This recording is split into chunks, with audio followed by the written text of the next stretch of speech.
esta primera jornada de actualización de psicólogos del IMSS. Y quiero presentarles, esta noche nos acompaña María Yolanda Aguirre Gómez. Ella es licenciada en psicología, egresada de la UNAM. Cuenta con estudios de maestría en psicoterapia existencial integrativa por la Universidad de Integración Humanista. Es doctorada en ciencias de educación por la Universidad de Cuautitlán Izcalli. Es autora de 3 libros, maravillosos libros que les invito a que los revisen. La psicoterapia, un proceso de autoconstrucción, los cimientos, la psicoterapia, un proceso de autoconstrucción, la propuesta, e historias para contarse y crecer juntos, en el cual es coautora con Marcelo Álvarez Córdoba.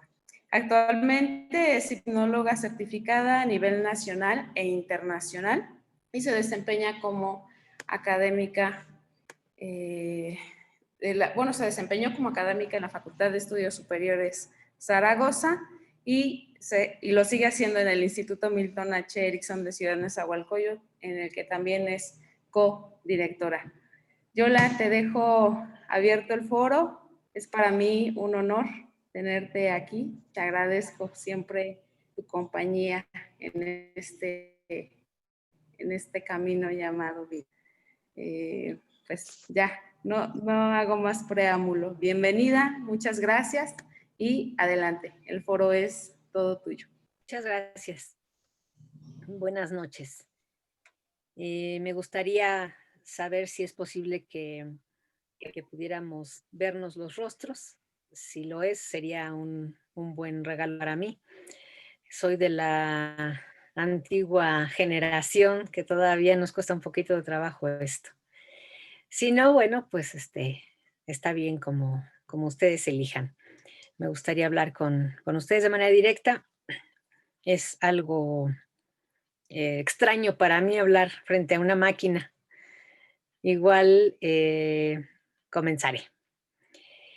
Lo primero que quiero hacer es hacer un agradecimiento al Instituto Mexicano del Seguro Social, al área de psicología clínica del Hospital General de zona número 2 del estado de Zacatecas por la invitación, y es para mí un privilegio contribuir con esta primera jornada, que pienso yo es siempre abrir camino.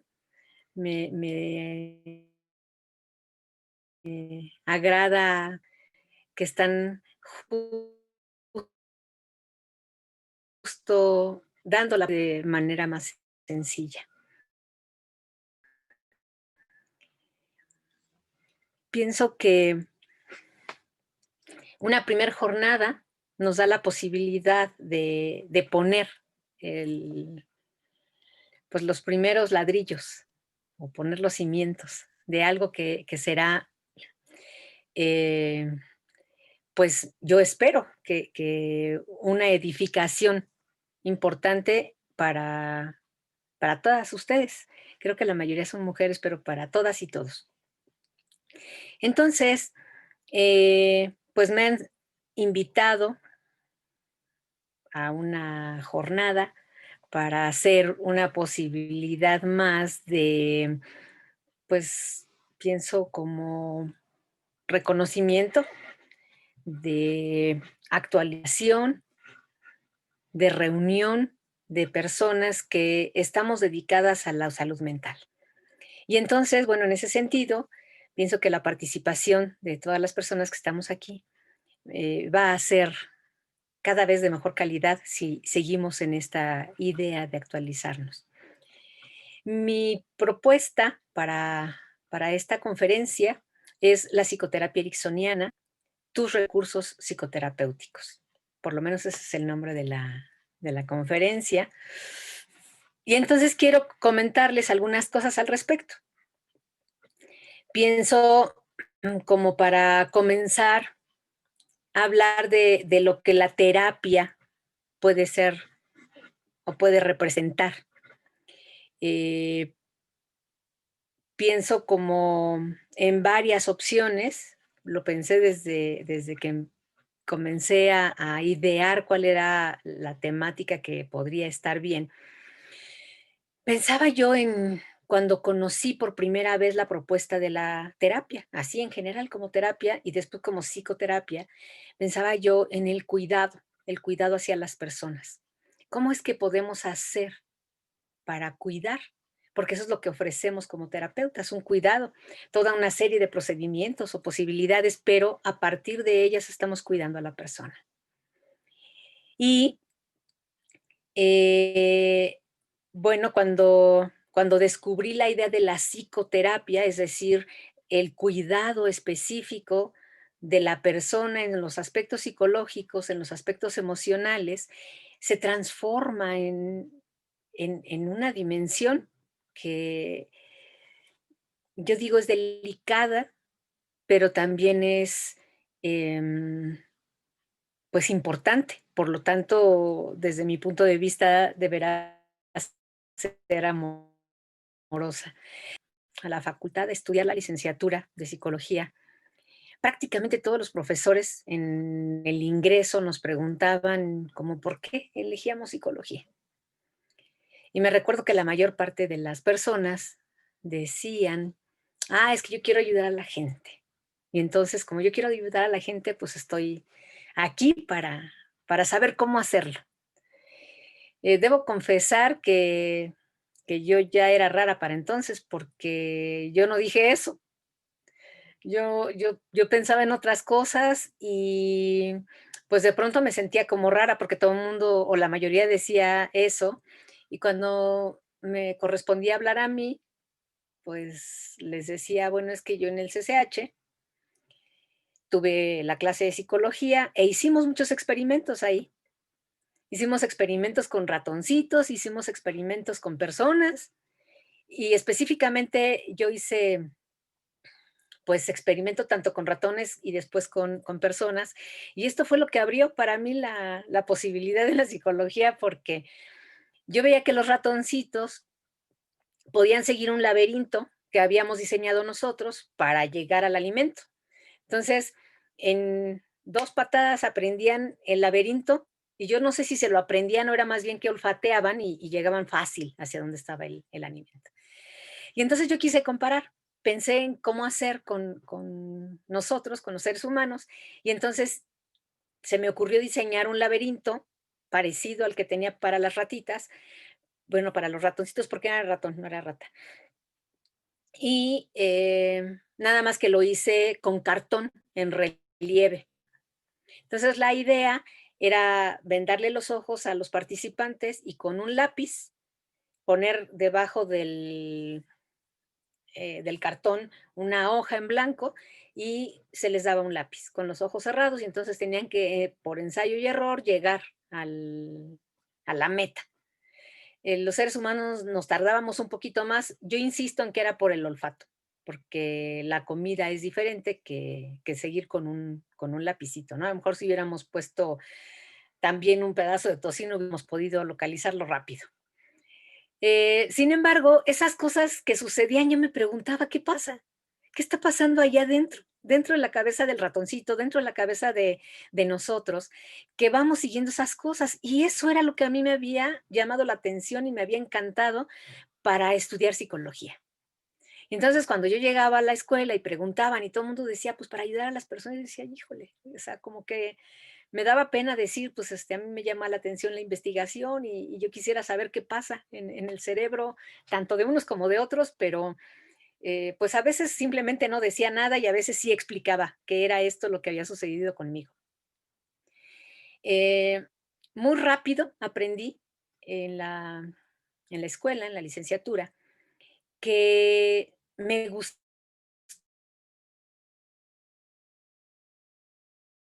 la idea de dar elementos a las personas, de enseñarles cómo hacer para lograr las cosas que querían. Yo entonces, pues, estaba muy jovencita y tenía el privilegio de haber estado en psicoterapia. Yo comencé la primera vez en mi vida como paciente a los 16 años. En ese tiempo no se usaba, no era tan común como ahora. Ahora prácticamente todo el mundo manda psicoterapia a todos los chicos, a todos los adolescentes, ¿no?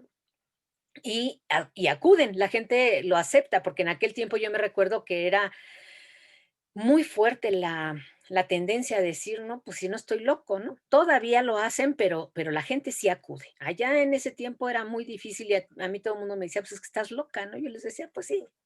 No me peleaba, les decía: "Pues sí, sí, estoy loca, ¿y qué tiene?".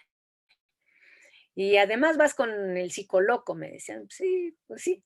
No, yo no lo resistía, decía que sí, pero de verdad estaba viviendo cosas tan importantes en mi vida que hicieron, por supuesto, que me decantara hacia el estudio de la psicología y posteriormente hacia el estudio de la psicoterapia, que es, pues, una fascinación para mí. Las 2 grandes cosas que yo he tenido como desempeño profesional son la academia y la psicoterapia. Y el día de hoy voy a hablar de la psicoterapia, que además está relacionada con la academia, en el sentido del aprendizaje. Para mí es importante mostrarle a las personas las posibilidades del aprendizaje. Bueno, pero la terapéutica surgió en realidad en la medicina, es como una rama de la medicina, donde se hace un conjunto de tratados para llevar el cuidado de las personas a partir de, pues, remedios, preceptos, secuencias de eventos para dar un tratamiento a enfermedades o padecimientos. Entonces surge de la medicina, pero pues también en aquellos tiempos aprendí que la psicología también se había desprendido, pues esencialmente de la fisiología, pero bueno, muchos médicos habían participado en que la psicología fuera considerada aparte. E insisto, después la psicoterapia. Entonces, cuando hablamos de terapia o cuando yo hablo de terapia, quiero hablar del cuidado y la serie de cosas que podemos hacer. Y por eso es que puse como un subtítulo tus recursos psicoterapéuticos. Es decir, como psicoterapeuta, es más, bueno, antes de como psicoterapeuta, como persona, tú tienes recursos. Cada persona tiene recursos.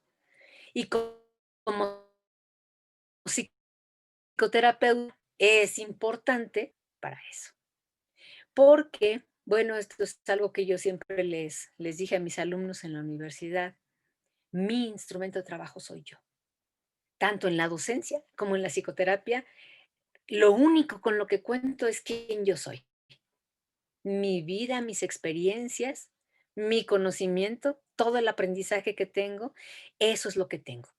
Soy mi instrumento de trabajo.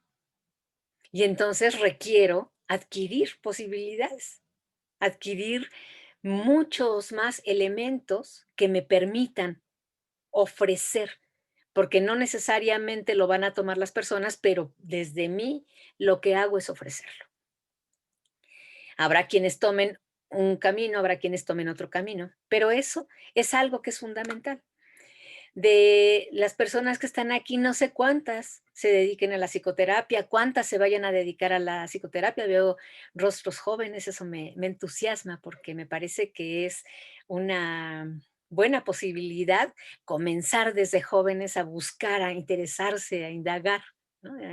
A tener de alguna manera algún atractivo. Además, investigar cómo puedo hacer para ser terapeuta, para ser psicoterapeuta y para ofrecer esas posibilidades a las personas. Y entonces, bueno, pensando en hablar de estos aspectos, yo les decía también como parte del nombre de mi conferencia que específicamente me refiero a la psicoterapia ericksoniana. No sé cuántas personas de aquí hayan conocido ya, sepan algo acerca de la psicoterapia ericksoniana, conozcan a Milton Erickson, que es de donde la estamos tomando, pero quiero mencionarles que es una psicoterapia que de alguna manera surgió de una filosofía de vida. O sea, Milton Erickson, igual que antes de ser psicoterapeuta, antes de ser psicólogo y antes de ser médico, es y fue persona. fue porque ya murió. Pero lo pienso en sus años de vida, el primero es persona. Y a partir de todas las cosas que enfrentó en la vida, es que fue aprendiendo cómo hacer y se fue preguntando de qué manera es que ocurre un poquito aquello que yo les mencionaba al inicio, que es aquello que ocurre en la persona acá adentro o acá adentro en todo su cuerpo,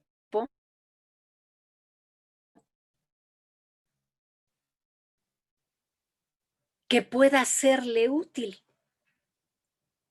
¿Sí? Al inicio, cuando les hablaba, ¿qué pasará en las estructuras? ¿Cómo será que las neuronas se interactúan o se comunican y hacen algo, ¿no? ¿Cómo los órganos están ahí involucrados? Pero yo pensaba solamente en la mente, yo pensaba solamente en el cerebro. Y una de las cosas que yo aprendí con Milton Erickson fue a considerar todo, absolutamente todo, cada célula, cada parte del cuerpo, cada parte de mí. Cada parte de la persona está involucrada en todo lo que hace y en lo que es. Entonces, un poquito de datos, les puedo decir, Erickson nació el 5 de diciembre de 1901 en Estados Unidos, en Nevada. Murió el 25 de marzo de 1980 en Arizona.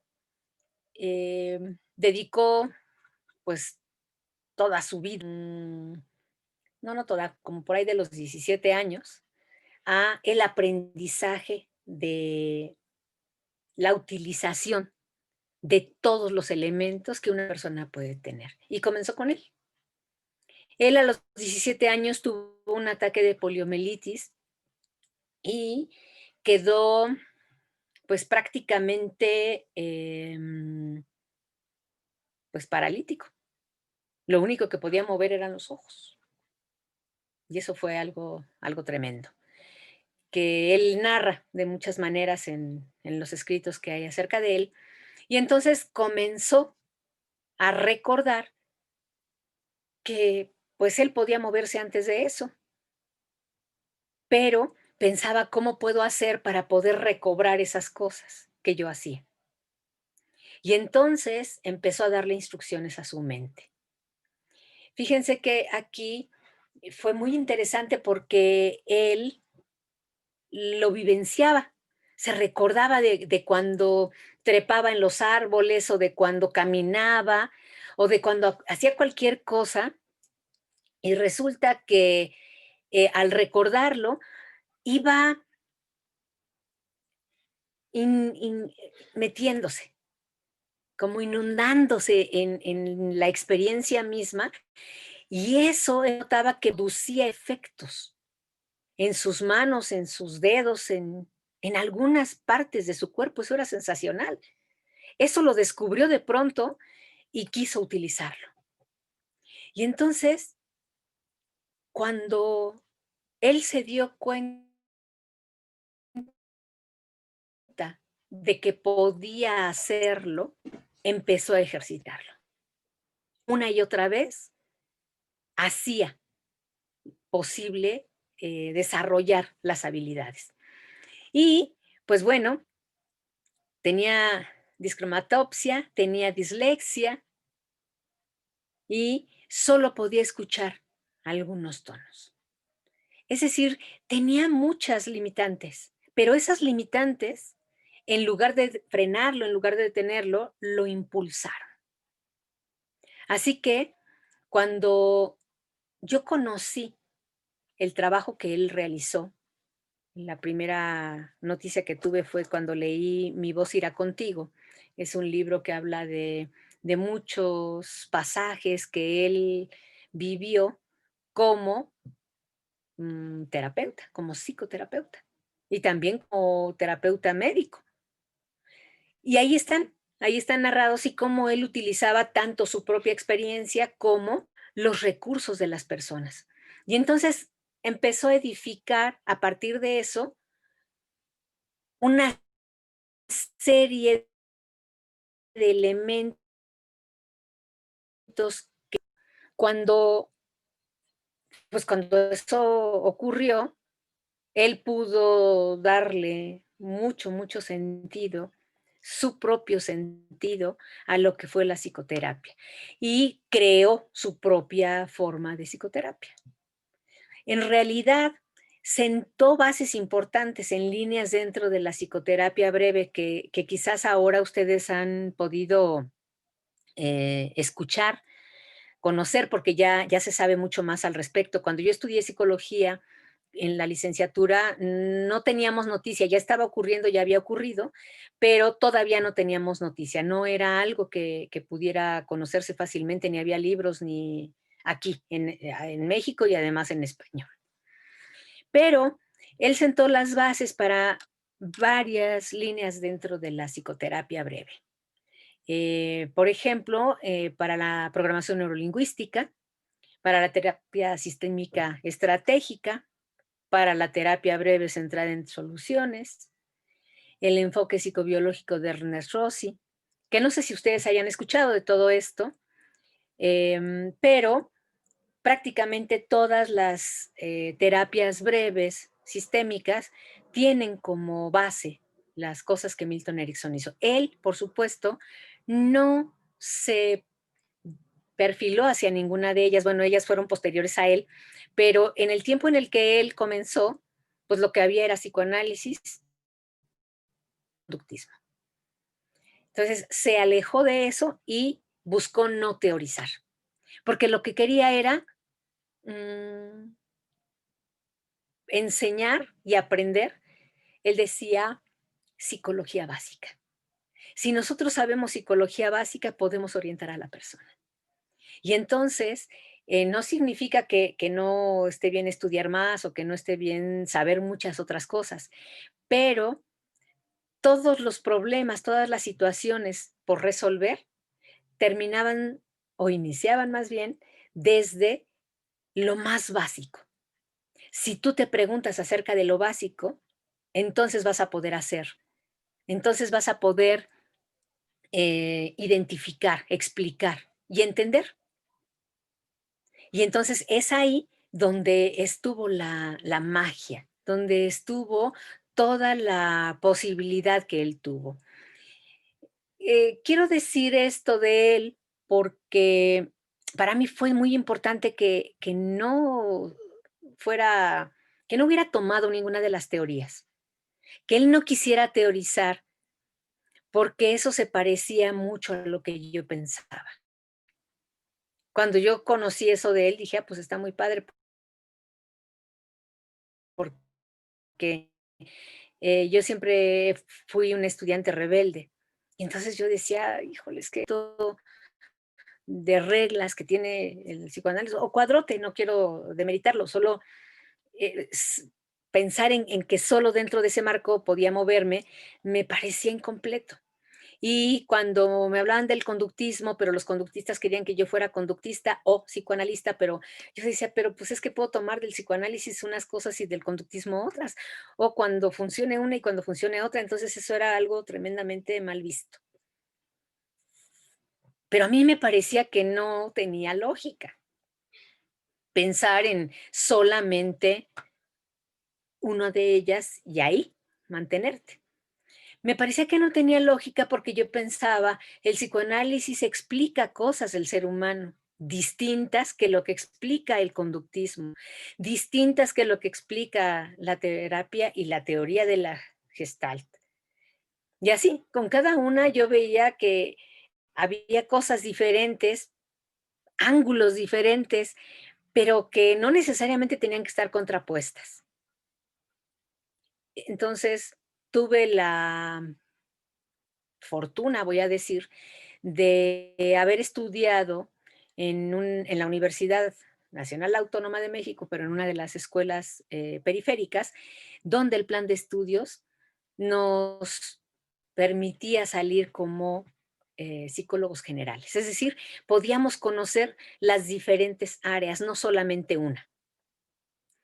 Y pues entonces yo conocí varias de ellas y conocí dentro de la historia de la psicología muchas posibilidades.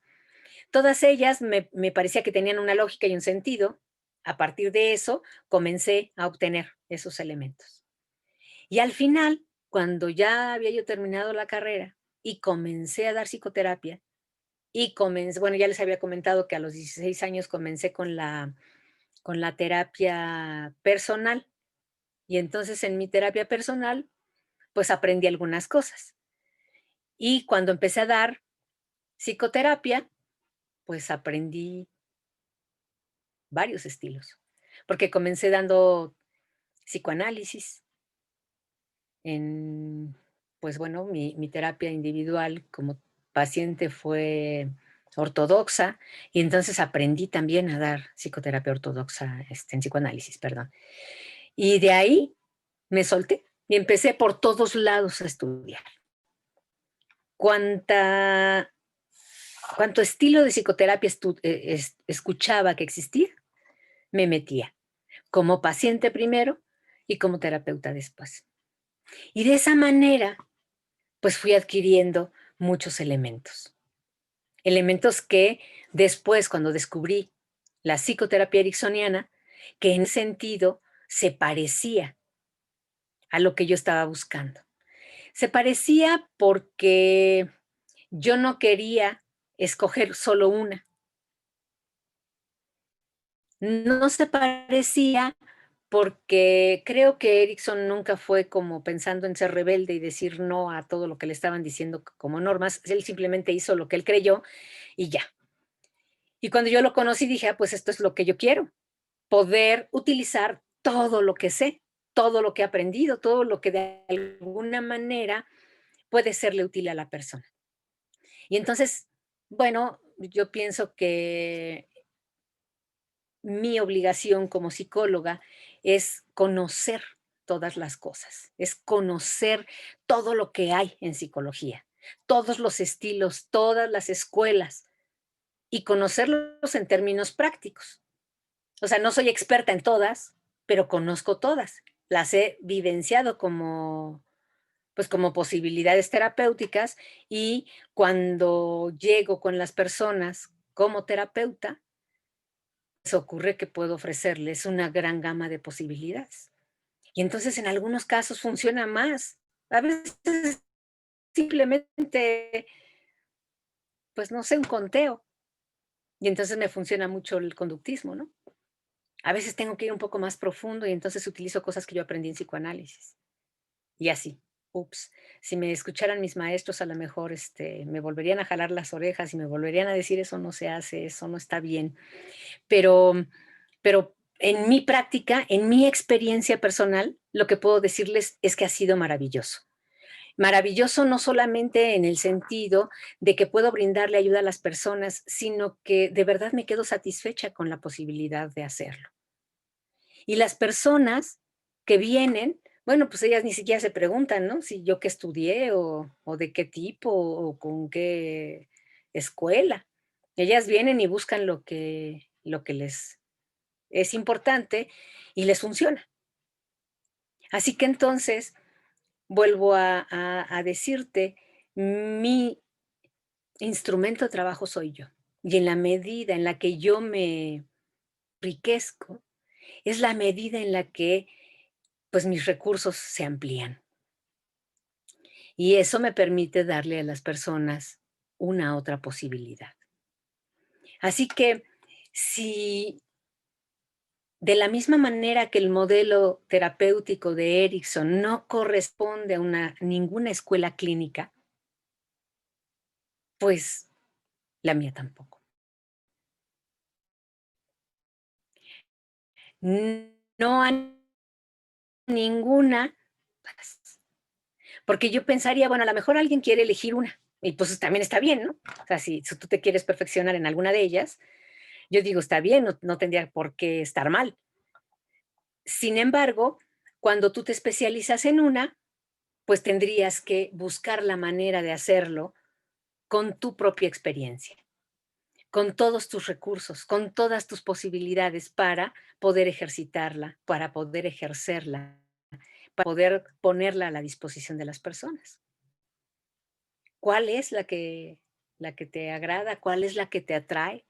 bueno, pues entonces ahí es donde habría que navegar un poco más para saber qué es lo que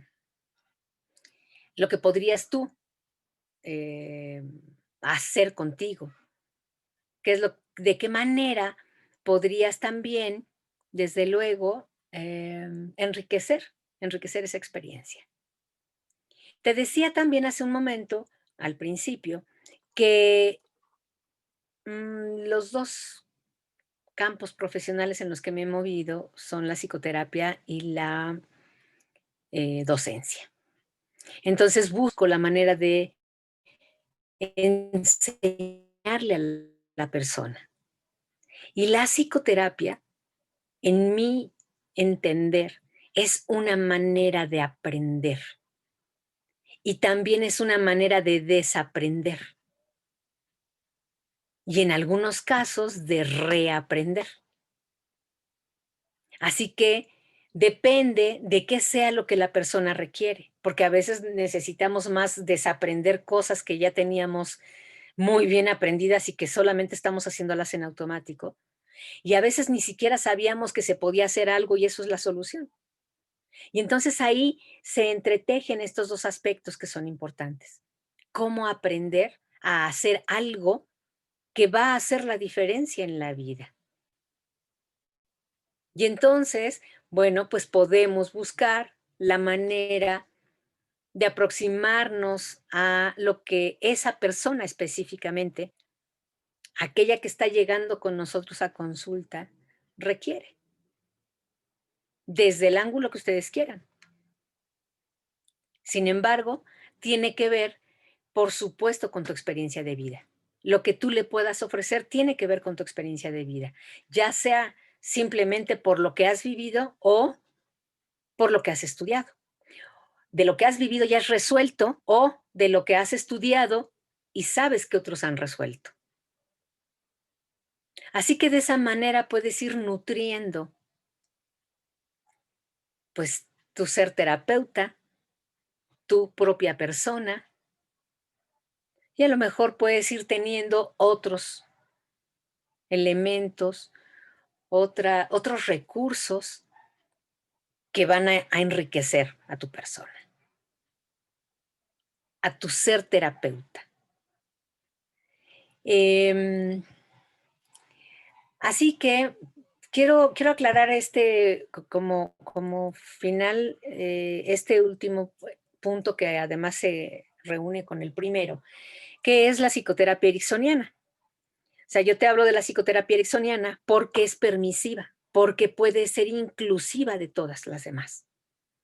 Pero también te hablo de conocer toda la gama de posibilidades, por lo menos para poder elegir cuál es la que se te antoja más, cuál se te facilita,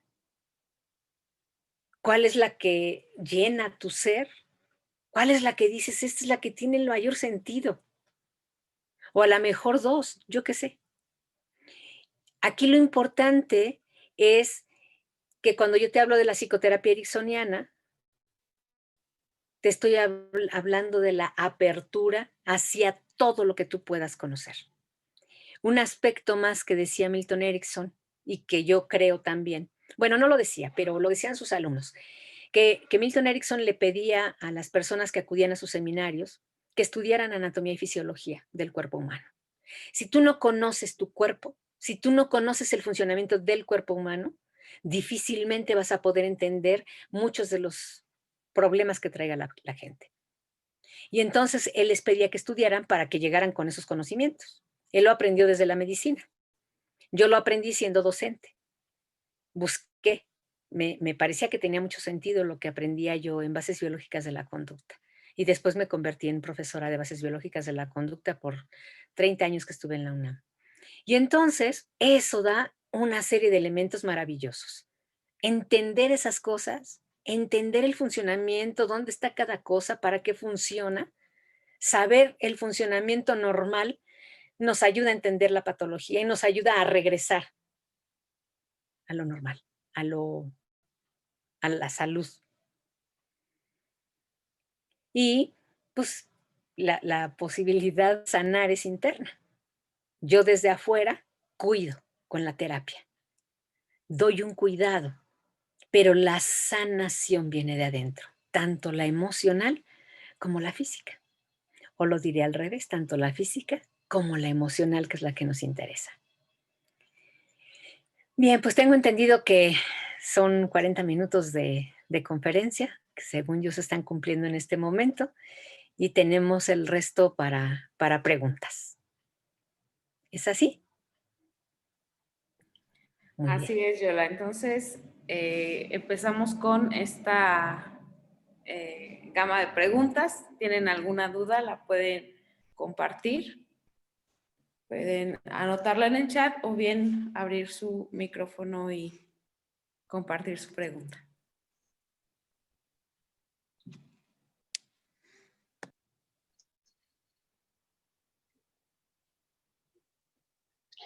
Pues en lo que escriben, muchas gracias, maestra Yola, doctora Yola, por esta agradable charla que nos ha compartido estos 40 minutos. En muchas cosas me he podido identificar, como en esta parte de aprender, de desaprender también muchas cosas. Siempre es una construcción de terapeuta maravillosa cada vez que tienes un acercamiento con una persona, y es una comunicación bidireccional completamente, ¿no? Tú aportas, esa persona aporta para ti, y yo creo que también dentro de la experiencia profesional he tenido la oportunidad de conocer personas que traen ciertas filosofías de vida que a mí, en lo personal, también me han ayudado.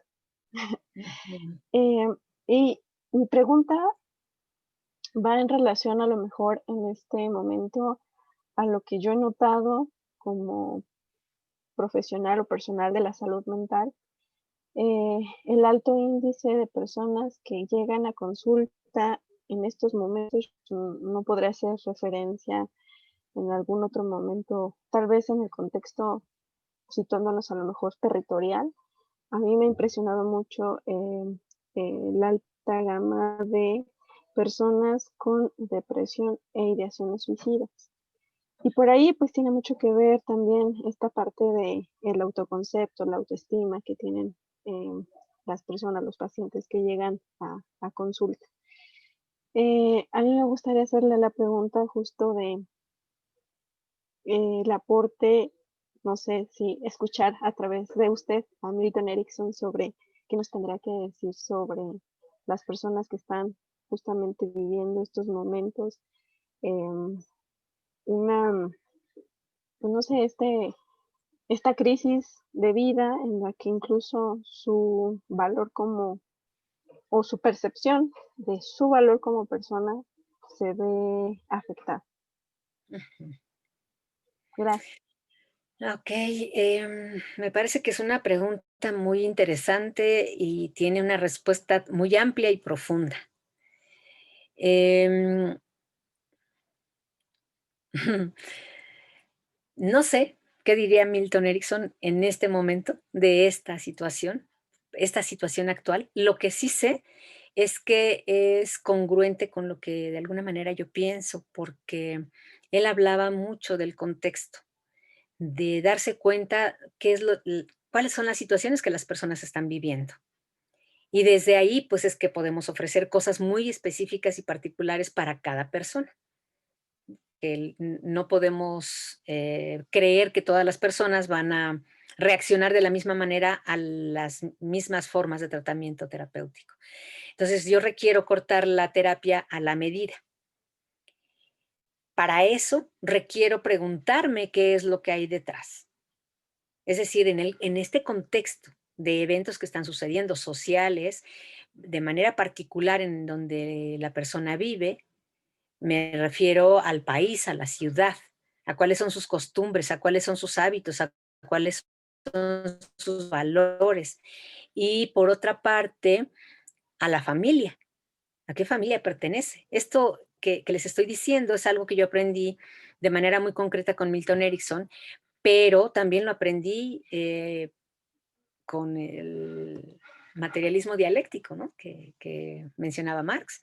O sea, a mí me parece que eso tiene mucha coherencia. Tengo que saber el momento histórico que se está viviendo, el momento social, económico, político, cómo está eso haciendo que las personas tengan X características. Y después ir siendo específica en las preguntas que yo me voy haciendo, en las hipótesis que voy generando para esas personas. Y entonces puedo ir diseñando una terapia cortada a la medida de esa persona. Sin embargo, preguntabas algo que yo te decía es un poco eh, profundo, porque me hablas de una cantidad cada vez mayor de personas con depresión. Y entonces, pues sí, dado que tenemos estadísticas, eso es posible decirlo, ¿no? O sea, hay más de este tipo de padecimientos que de este otro. Lo que yo podría decirte al respecto es que, bueno, lo menciono, te digo porque tú preguntaste, pero le digo a todas las personas. Es el tema, de hecho, de mi tesis doctoral. Es ¿cuál es el vacío existencial? ¿Cómo es que el vacío existencial está ahora a flor de piel en todas las personas? Dado que mi tesis doctoral es en educación, entonces hablo del discente y el docente, que son los elementos de la educación, pero bueno, está el vacío existencial ahí como un resultado de lo que hemos hecho como humanidad, donde las personas ya no le encuentran sentido a las cosas, pero lo más curioso es que el sentido lo buscan afuera y no lo encuentran. Puede ser que el sentido está adentro, eso es una cosa, y otra cosa es que si no lo encuentras, lo puedes generar. Y entonces, tú como terapeuta podrías apoyar a esas personas, porque si solamente hacemos uso de las cosas que le van a dar alrededor del síntoma, pues yo te diría, terminamos rápido, ¿no? O sea, está triste, pues que se ponga contenta. ¿Qué hacemos? Pues le contamos chistes, le hacemos cosquillas, no sé, ¿no? La acompañamos, estoy diciendo barbaridades en el sentido de que, a ver, espérame, ¿cómo eso va a ser todo un procedimiento? Pues no, no es el procedimiento, pero sí es el objetivo. Y el procedimiento tiene que ver con las cosas que tú tienes como recursos personales de psicoterapia y tiene que ver con aquello que la persona le puede significar, aquello que la persona puede aprender. Porque yo te diría, en depresión, pues el objetivo es que se ponga contenta, que disfrute la vida, que esté bien, ese es el objetivo, esa es nuestra meta.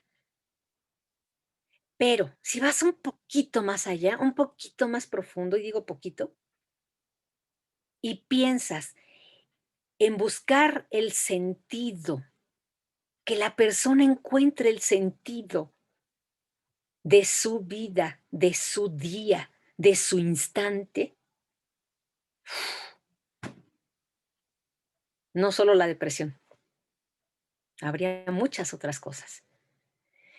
Y pienso yo, esa es nuestra labor, porque somos agentes de cambio, sea como terapeutas o sea como docentes, que lo uno porque yo digo que el terapeuta enseña, muestra, tiene contacto con el aprendizaje. Entonces, si tú eres agente de cambio, puedes hacer que la persona descubra o que la persona forme, cree en su vida aquello que es fundamental. No nos lo enseñaron en la escuela. ¿Por qué? Pues porque está permeado de todo lo que socialmente tenemos. Las políticas educativas han ido sufriendo conforme ha ido sufriendo el país, ¿no? Las características que tenemos como historia. Y entonces tenemos una gran posibilidad de buscar y de encontrar aquello que puede hacer que tenga sentido. Y yo pienso que no puede tener nada más sentido que hacerme cargo de mí, de mi alegría, de mi entusiasmo, de mi quehacer, pero a lo mejor alguien deprimido me dirá, sí, y ahora dime cómo. Y para decirle cómo, yo tendría que conocerle, buscar qué es aquello que cortado a la medida le quede a esa persona.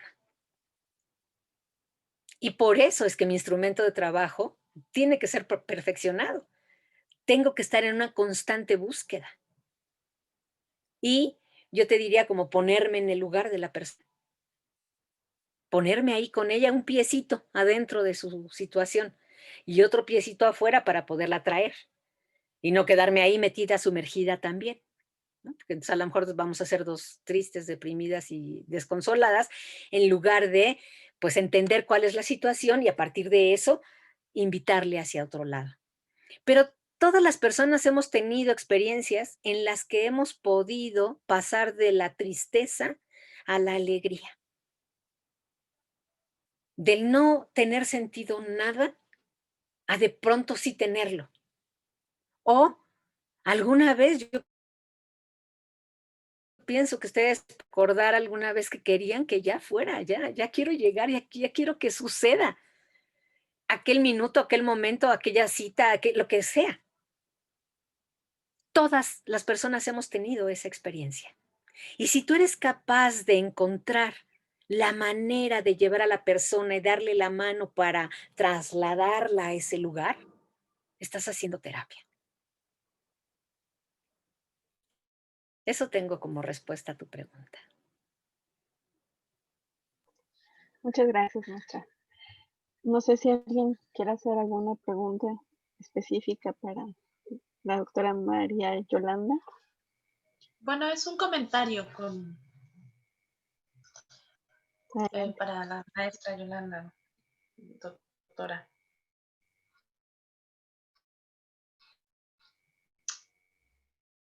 Primero agradecerle desde lo más profundo, porque creo que a la mayoría de los psicólogos, bueno, a mí me pasó, me conectó mucho como con mi experiencia de estudiante, nos van como formando dentro de nuestra forma, nos reproducen una serie de cuando y de pronto cuando tenemos una necesidad profesional de salirnos,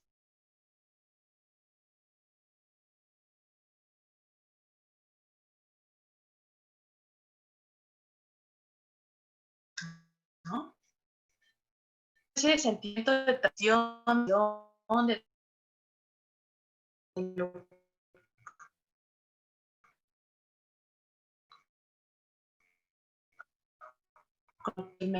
¿no?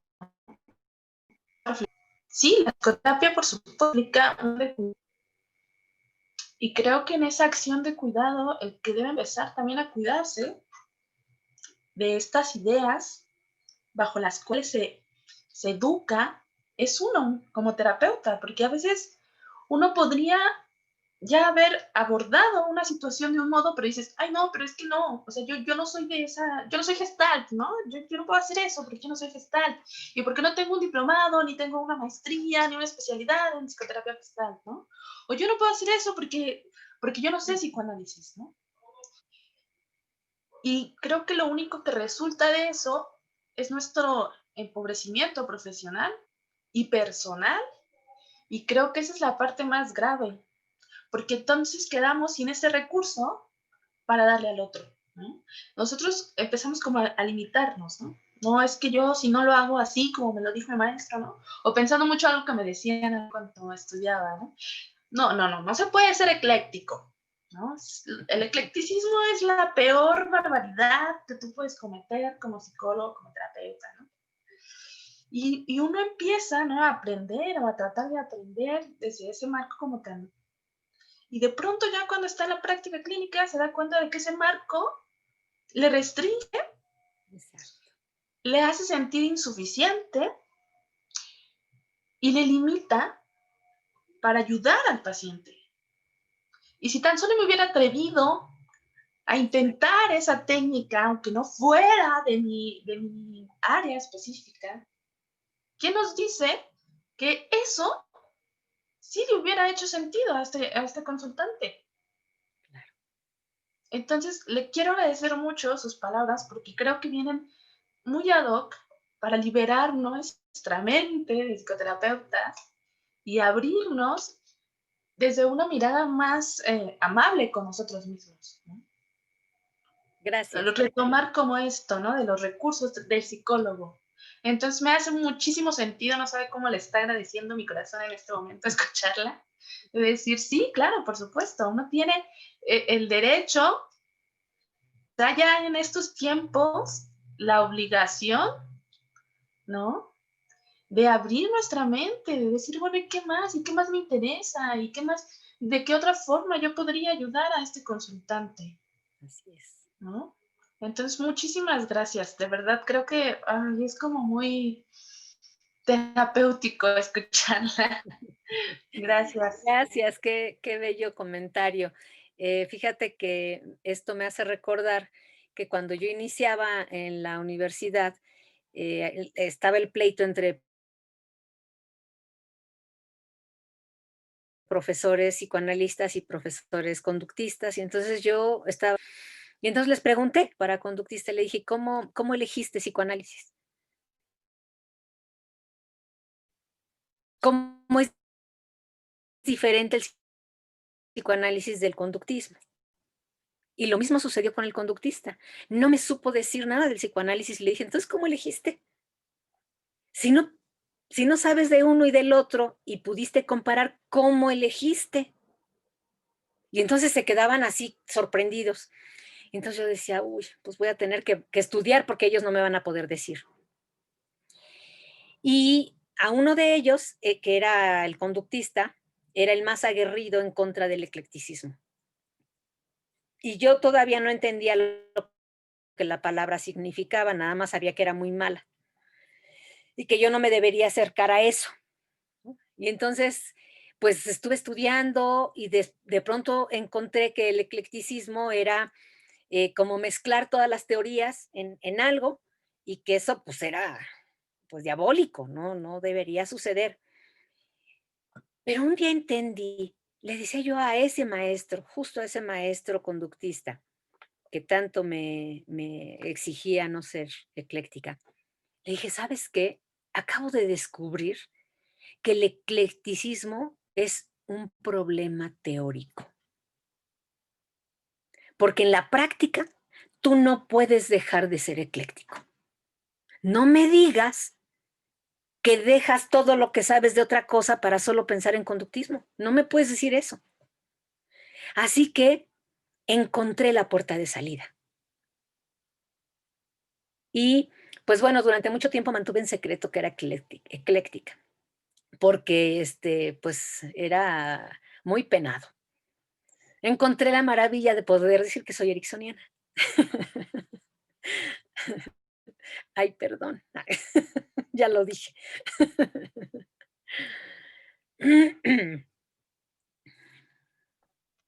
Así que gracias por el comentario, me agrada, me alegra saberlo, que es útil. Gracias a usted, sí, muy, muy útil. Pues le agradecemos mucho, maestra doctora Yola. No hay ahorita alguna pregunta en el chat. No sé si alguno de los Ana. compañeros haya alzado la mano. Sí, Ana. bueno, más Sí que hay. preguntas, igual una felicitación, doctora Yolanda, agradecimiento sobre todo por contagiarnos este gusto por la psicoterapia. Yo ya estuve con ustedes conociendo al doctor Milton y justo cuando le escuchaba recordaba una frase, déjenme se las leo para no cometer equivocaciones, pero dice, conozca todas las teorías, domine todas las técnicas, pero al tocar un alma humana, sea apenas otra alma humana. Y Yes. es del doctor Carl Gustav Jung, Y es muy lindo cómo sí, tenemos la teoría, tenemos los modelos, tenemos todo esto, pero frente al paciente justamente uno se convierte en un acompañante. Gracias. Muchas gracias. Qué lindo, qué bello. Muchísimas gracias. Pues si no hay más, vamos a darle las gracias, doctora. Muchas gracias por compartirnos su experiencia, por abrir nuestra mente. Y le vamos a dar justamente la bienvenida a la otra ponente. Excelente. Muchas gracias. Muchas gracias. Muy bien. Gracias. Muchas gracias. Que estén muy bien. Hasta luego. Gracias. Hasta luego. Nuestra siguiente ponente es la psicóloga Ana Luisa López Vilchis. Ella es licenciada en Psicología por la Facultad de Estudios Superiores Zaragoza, UNAM. Cuenta con estudios de maestría en Psicoterapia Cognitivo-Conductual por el Instituto Mexicano de Psicoterapia Cognitivo-Conductual y es diplomada en Tanatología por el Instituto Mexicano de Tanatología. Y en Terapia Cognitivo-Conductual aplicado a la tanatología clínica por el INCOSAM. Actualmente se desempeña como psicóloga clínica en la Fundación Derechos de la Infancia. Bienvenida, Ana, muchas gracias.